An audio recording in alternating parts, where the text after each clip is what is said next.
Good afternoon, everyone. Thank you for coming to the White House for your daily briefing.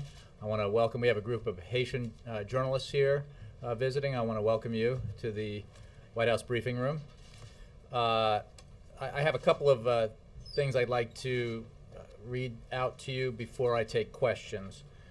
First, I wanted to mention that thanks to the Affordable Care Act, insurance companies must spend at least 80% of your premium dollars on health care and not overhead, executive bonuses, and advertising. If insurance companies fail to meet that standard, as you know, they must provide a rebate to their consumers. Provision of the Affordable Care Act. Today, the Kaiser Family Foundation released a new report which found that, thanks to the President's health care law, 15.8 million Americans will receive $1.3 billion in rebates, an average rebate of $127 per enrollee in the individual market. Today's news is yet another sign of how the Affordable Care Act is already strengthening the health care system for millions of Americans.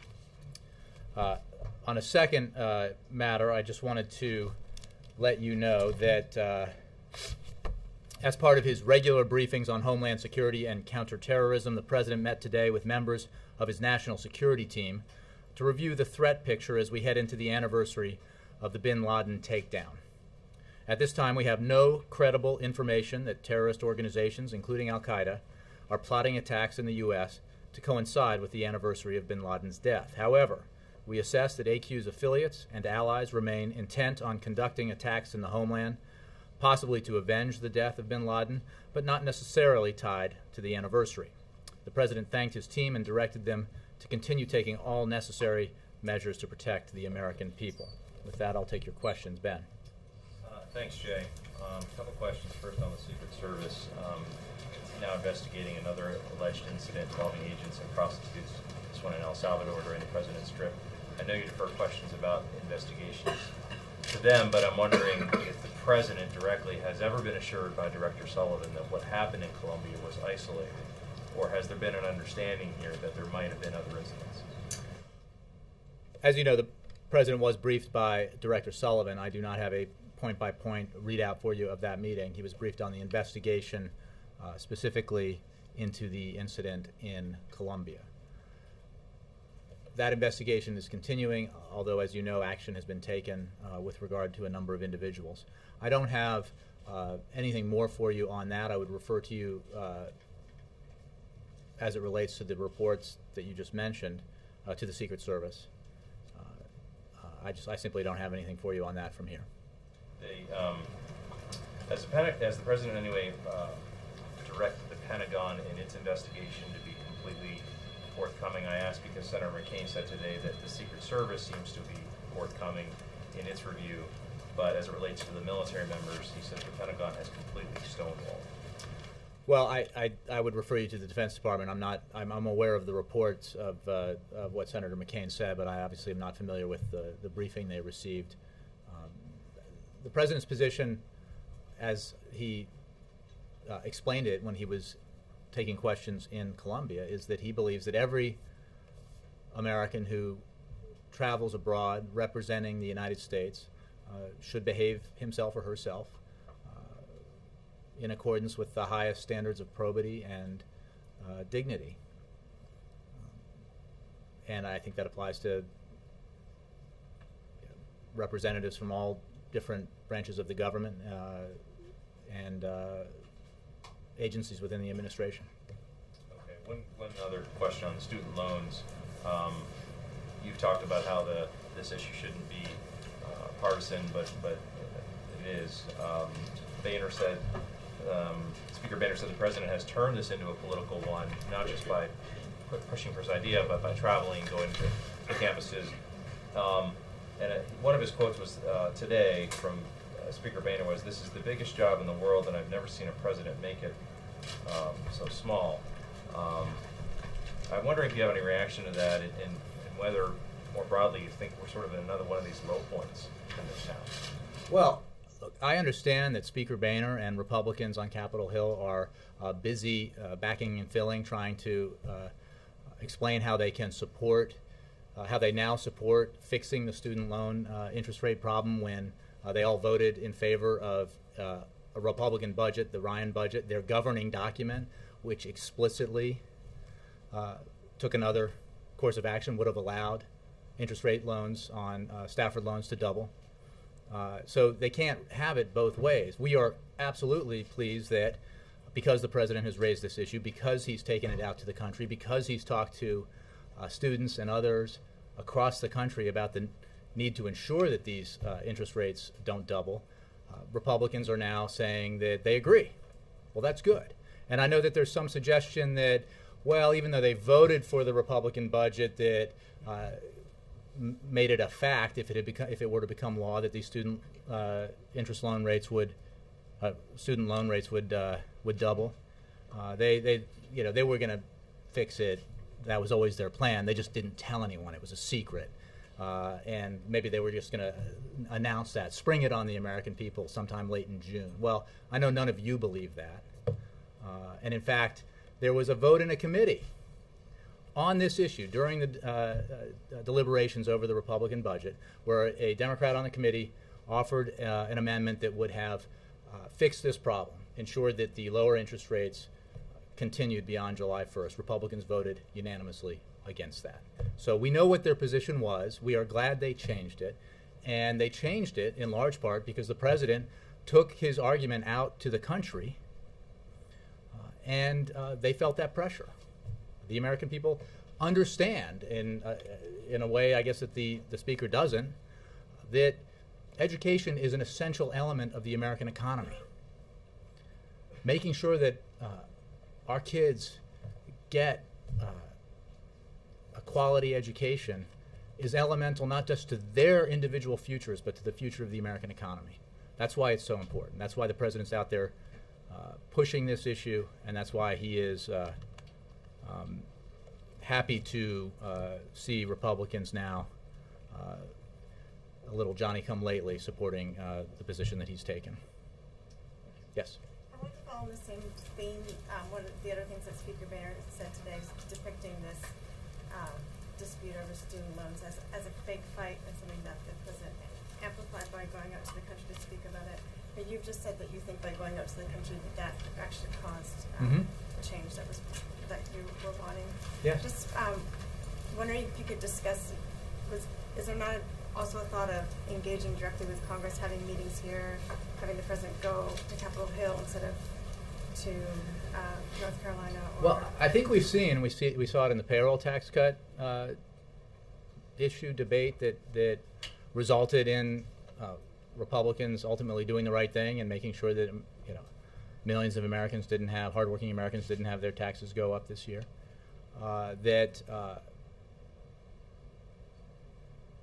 When the American public is behind an idea,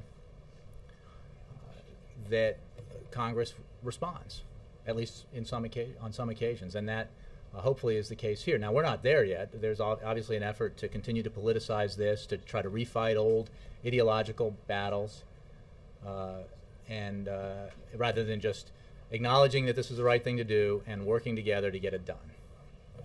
Again, I want to go back to the fact that the suggestion that this is a manufactured battle is belied by the overwhelming support that Republicans have evinced for the Ryan Republican budget, which uses the money that would be gained by doubling these interest rates as part of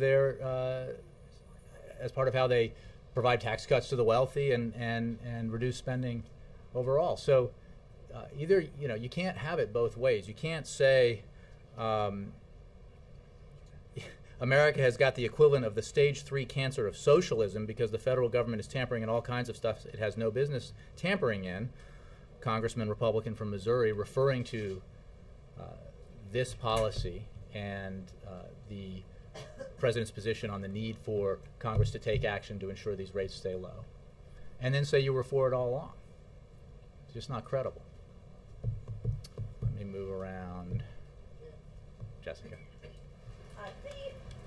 What you're referring to, just to be clear, allowed to pay for that would have, the Democrats' proposal would have paid for this through closing corporate loopholes on jets, oil subsidies to oil companies. So when you talk about fighting old ideological fights, it seems the real battle here is over how to pay for this. Republicans object to the Democrats' proposal. Why is the White House objecting to the Republicans' proposal? Let's be clear. The real fight here is there is a negotiation that should and hopefully will take place to decide how to pay for this in a constructive way that everyone can agree on. But your assessment, the premise of your question would be true if Republicans heretofore had proposed, if there was any evidence of any initiative by Republicans to lower these interest, keep these interest rates low. They plan to negotiate on They've this, said that and after the president made an issue of it. It is not in the Ryan Republican budget. There was a committee vote where they rejected an effort to ensure that these it's also not interest the rates president's stayed budget low. after next year. So he only That's extends right. it He for- did it. He did it for a year, and obviously, we would assess it again in a year. It is absent from the governing document of the Republican Party that every Republican in the House voted for, that every leader in the Republican Party supports. So you can't then say you were always for it. Second, on the pay-fors, we support the Senate Democratic proposal as one alternative. There are other options to pay for it. Many of them are available in the president's budget proposal. We are willing to negotiate this. It is not. Look, the thing I read at the top of this briefing about the billions of dollars of savings the American people have already received because of one provision in the Affordable Care Act, and yet Republicans want to somehow, because they've lost this battle over the need to ensure that students don't have their interest rates double, want to kind of messy the water, stir up the waters here by making this about health care, having it pay for pulled out of the Affordable Care Act. We've seen this before. We watched this movie during the payroll tax cut debate. It didn't end well for them, and that's because the American people overwhelmingly support this action. They overwhelmingly support the pay-fors that we propose, and they need to just, if they want to fight about, like, we know what the Republican position is on the Affordable Care Act. They want to repeal it. They have no alternative, but they want to, but hold on. They want to repeal it. We understand that. They will argue that in this campaign. They will argue that insurance companies should once again be able to dictate to consumers the rules of the road in terms of their insurance, their health care coverage. They will argue that the benefits that I just talked about at the top of this briefing should not be given to the American people, and that is fine, and let the election decide that. Let's solve the student loan rate problem now and focus on pay-fors that are reasonable and acceptable. The president said that the Republicans certainly wouldn't let student loan rates double overnight if they really cared about this issue. Does the president believe Republicans really don't care about this issue? I think we saw the other day in a statement by the spokesman from the House Republicans, House Speaker, the Republican leader in the House, when he suggested that the president was talking about this issue to avoid talking about the economy, to avoid his economic record, and I think it unintentionally revealed a perspective about what the economy is that stands in stark contrast to what the president's perspective is. Education is essential to our economy. It's essential to our future economic growth. The economy is not just the tax rates that the wealthiest individuals, hedge fund managers, law firm partners, and big corporations pay. It's average folks out there who are trying hard to make a living, people who are trying to get an education so they can start a business or be a teacher or be an engineer. I mean, that's a perfect inadvertent declaration of the difference, I think, in perspective that we have about this. So, yes, the education is essential. Ensuring that these kids don't have their interest rates double on their loans is essential, and the president's going to keep pushing it. So many hands. Amy. Respond to the allegations. A lot of Republicans are saying that you guys are flying all over the country on taxpayer dollars. Can you respond to that? I will respond to that with alacrity. I will note that a couple of things. One, as all of the questions so far in this briefing prove, we are talking about a policy issue that needs to be acted on by Congress. The president supports and Congress needs to act on it. Because of the efforts by the president to go out in the country to talk about this, to raise awareness about this looming deadline and the potential for payments that students have to make to go up. This has gotten a lot of attention, and Congress hopefully will act because of that. So I think it is eminently obvious that the president was out talking about a policy issue. This was official business, and he did it effectively. It is also, to me, ironic that the arguments about this come from people who know that we assiduously follow all the rules in terms of the delineations between campaign travel and official travel, just as our predecessor did. And I would note that the Speaker of the House, one such critic, praised a trip by President Bush to Ohio in 2004 to talk about education, that as absolutely the right thing to do. So, you know, I understand that there's an effort to politicize this, an effort to hide the fact that they have a policy problem on their hands. But our interest, the president's interest, is ensuring that this matter be taken care of on behalf of American college students. Yes, sir, in the red tie. So just to clarify this, when Speaker Boehner says that the president is campaigning on this issue, and when he says that the president should pay back the Treasury on this issue, what's the response from the president's team or from the White House? Well, my response is what I just gave. We follow these rules by the book. We just the same rules that, although there have been some changes that have been written about that you could argue aren't even advantageous to us, but we follow the rules. And it was the same rules that were in place when President George W. Bush was in office and running for re-election in 2004, the same rules that were in place when President Clinton was running for re-election in 1996. It is a simple fact, as Republicans have acknowledged when there's been a Republican president in office, that when you are president 24 hours a day, 7 days a week. You do not leave the office behind. And when you make campaign travel, which this president has and will, you have to obviously travel on Air Force One, and you have security and communications requirements that come with the office and staffing requirements that come with the office. You can't, that's an essential elemental part of it. But all the rules that we follow are the ones that our predecessors follow. And going back to this trip, I think this discussion shows very clearly, the president was arguing on behalf of a policy that he believes is essential. He was calling on Congress and will continue to call on Congress to act to fix a problem that if not fixed will negatively affect millions of students across the country. And he'll continue to do that as part of his job. It's important. It's an important part of his job. Jake. Following up on Ben's question about the alleged incident with Secret Service agents in El Salvador, was the president aware that there were allegations like this before the news report this morning?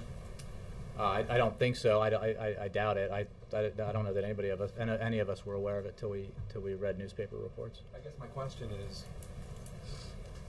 if we're learning about this from the media, this alleged incident, is it not possible that the Secret Service is not actually doing a thorough investigation of previous incidents as well?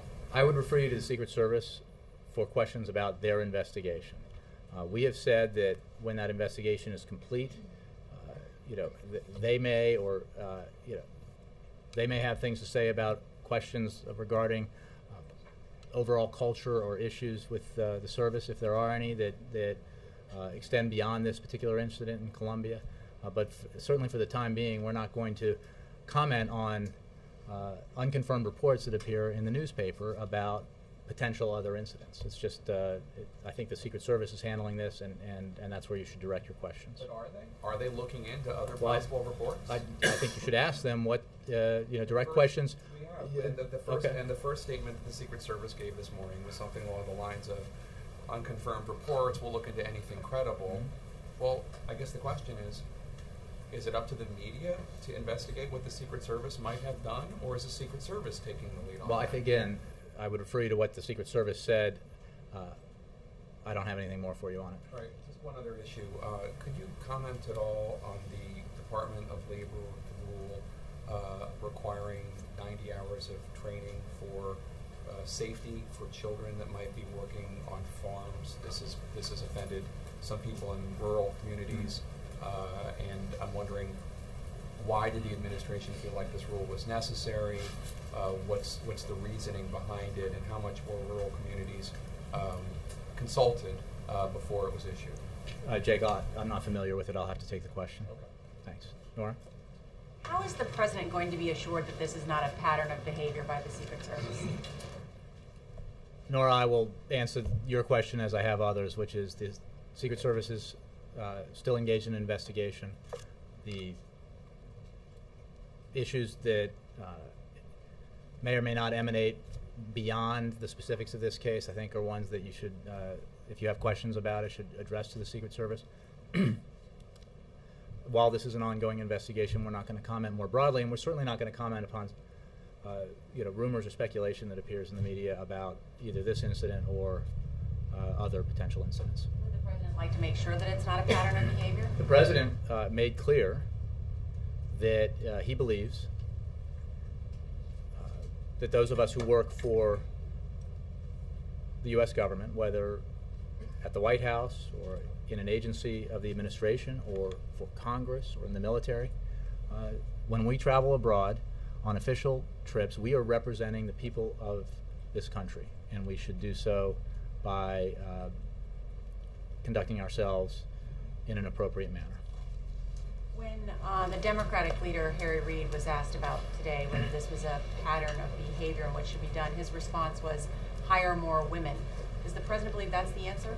Again, I think this goes to a broader question about the nature of the agency, culture of the agency. I think, for now anyway, those questions are best addressed to the agency itself.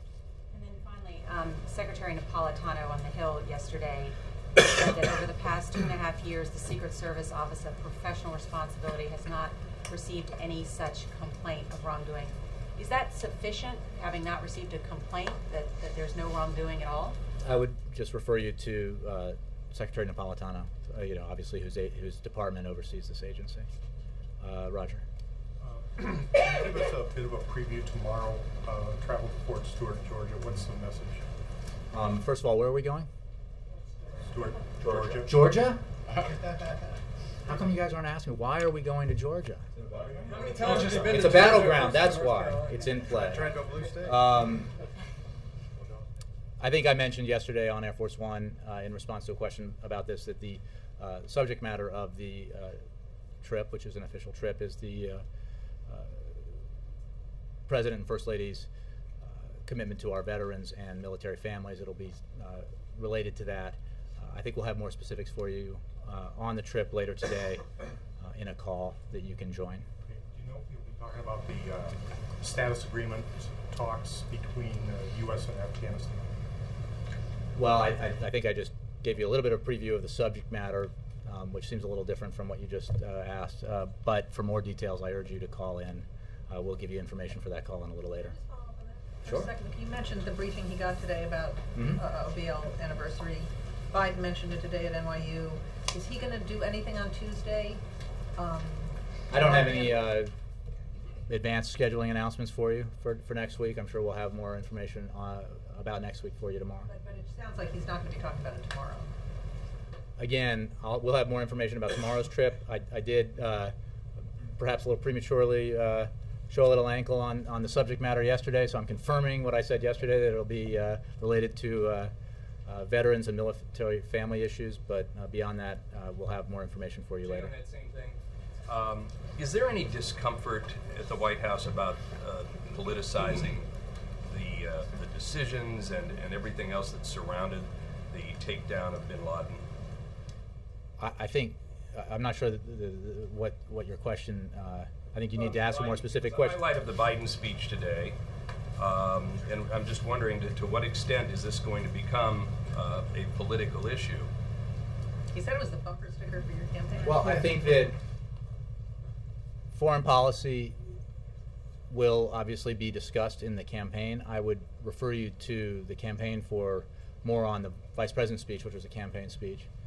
But I think that we have, and the President has, discussed the mission that resulted in bin Laden's death and the extraordinary work of our military and intelligence services in bringing it about, and the in terms that I think are very sober and reflect the reality of the fact that Al-Qaeda was and is our #1 enemy, that Al-Qaeda, led by Osama bin Laden, launched attacks against this country that took thousands of lives, and that fight continues to this day. So it's a part of his foreign policy record, obviously, but it's also part of a very serious endeavor to keep our country safe. So how do you strike a balance between all of what you just said and taking it out on... I think the way that we've handled it represents exactly the balance you need to strike. I'll go to Ed. Jay, an EPA official has apologized now for what he says was a poor choice of words when he said in 2010 his philosophy on oil and gas enforcement was to be like the Romans and find the first 5 guys and crucify them. Now, the person has apologized, as I said. Does the administration have any concerns that this tape was doctored in any way? Have you done any investigation to see whether it's accurate? There have been other cases where tapes like this have been selectively edited. I just want to be clear up front. Do you challenge the accuracy of this at all?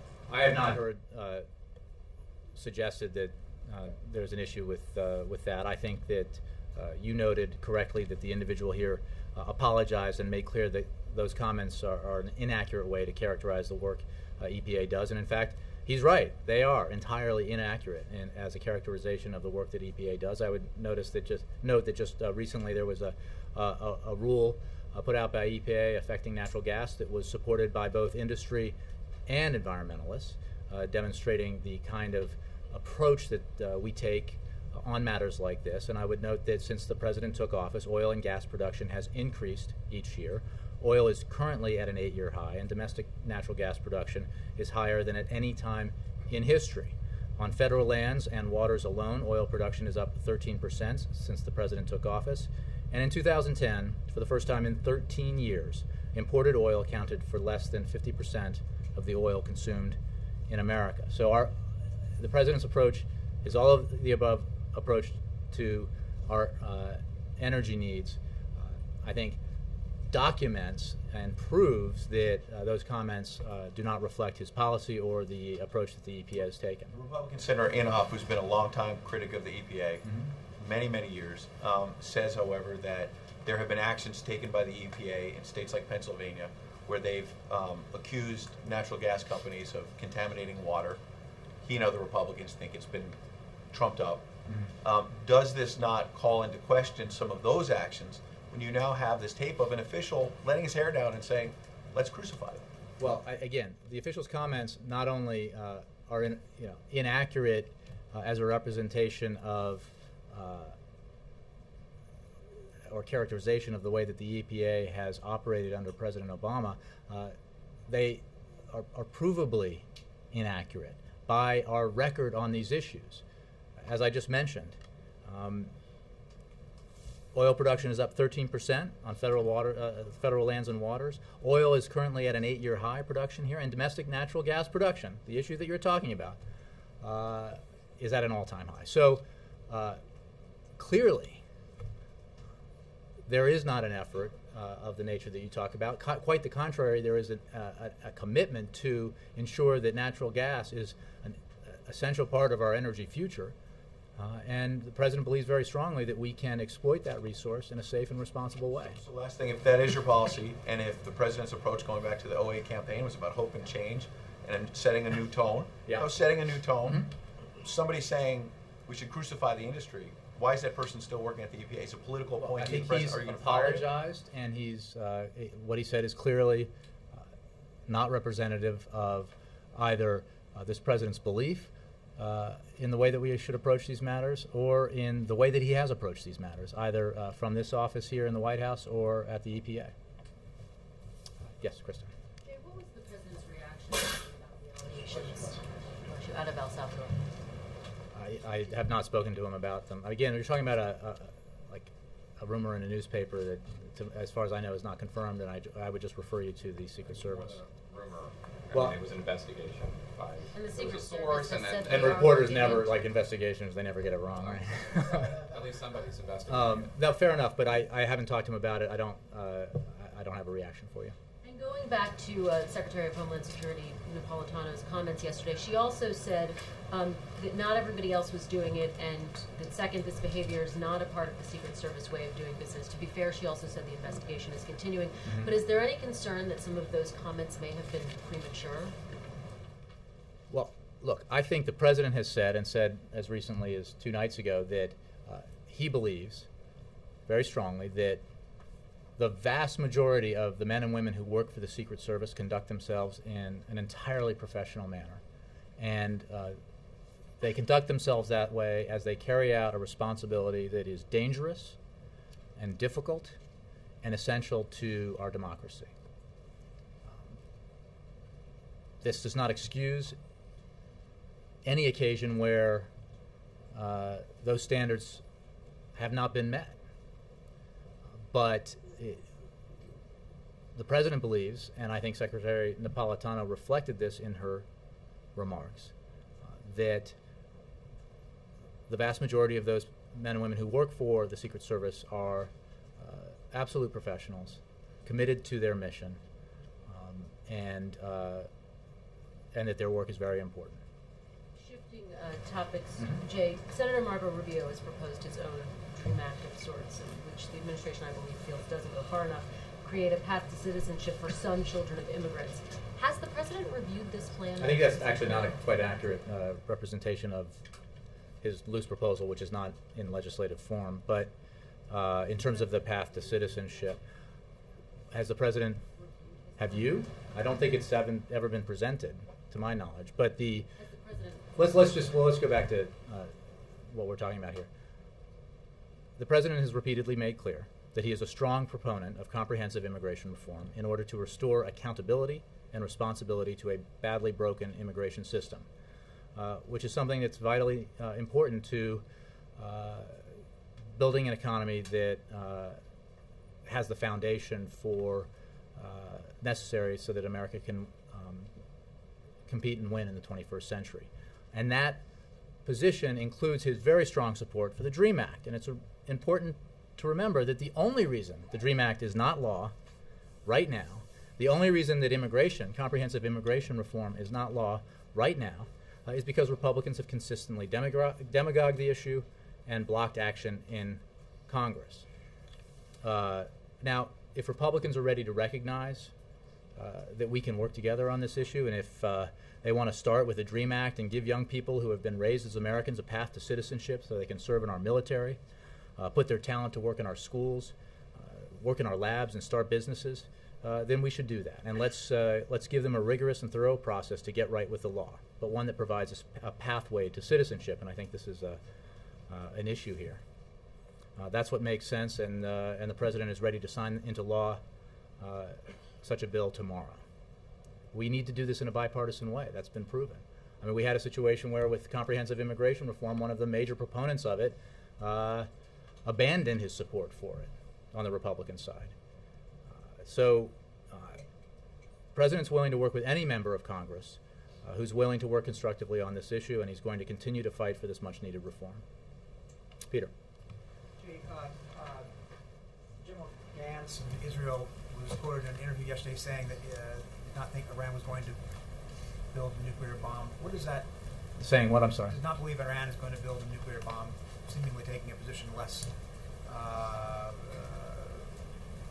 strident perhaps than Prime Minister Netanyahu's assessment of the situation. How does the White House look at this? Does that change or affect in any way how you all view that issue? Well, no, it doesn't. We are firmly committed, Peter, to preventing Iran from acquiring a nuclear weapon. That is the focal point of our policy. When the president came into office, the world was divided about this issue and about the appropriate approach to it. Because of the policy approach the president has taken, the world is now united in making clear that it is Iranian behavior that is the issue. It is Iran's failure to demonstrate to the international community that it does not seek a nuclear weapon that is the issue. And what the P5+1 talks represent, essentially, is an avenue for Iran to change that equation by demonstrating that, in a verifiable way, that they will forsake their nuclear weapons ambitions.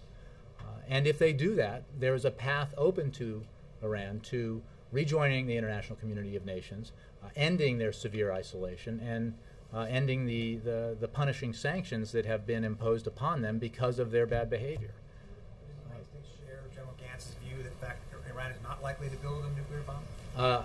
I think we've discussed various assessments by this administration or this U.S. government on Iran's programs and intentions. We have said that they are some time away from having the capacity to build a weapon, but we are very clear-eyed about Iranian intentions, and that is why we insist on verifiable action as opposed to promises and rhetoric. Another topic, real quickly.